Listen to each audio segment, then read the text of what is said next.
November 1వ తారీఖు నుంచి నవంబరు 30వ తారీఖు వరకు మిథున రాశి వారి ఫలితాలను గనుక పరిశీలించుకుంటే, మీరు ఆస్తి కొనుగోలు చేయడంలో కృతకృత్యులవుతారు. అలాగే వ్యాపారాలకు సంబంధించిన కఠిన నిర్ణయాలు తీసుకుని ఆర్థికంగా లాభపడతారు.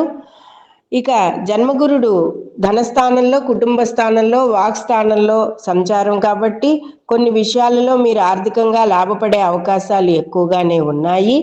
ఇక షష్టకుజుడి సంచారం వలన కొంత ఒళ్ళు నొప్పులు, జ్వరము ఇలాంటివన్నీ కూడా మీకు కనబడుతూ ఉంటాయి.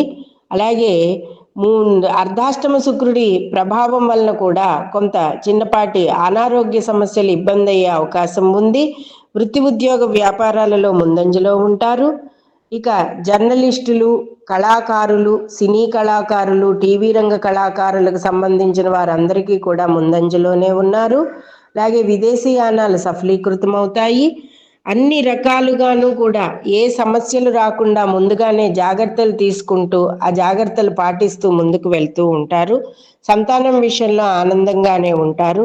కొన్ని మధ్య మధ్యలో చిన్న చిన్న భయాలతోటి ఆందోళన పడుతూ ఉంటారు. 65 సంవత్సరాలు 70 సంవత్సరాలు పైబడిన వారికి లివర్ సంబంధిత అనారోగ్య సమస్యలు రాకుండా ముందుగానే జాగ్రత్తలు తీసుకోండి. ఈ మాసంలో మీరు శనగలు దానం ఇవ్వడం వలన, బొబ్బర్లు దానం ఇవ్వడం వలన, అమ్మవారికి కుంకుమార్చన చేసుకోవడం వలన మీరు మిగిలిన విషయాల్లో కూడా సఫలీకృతులు అవుతారు.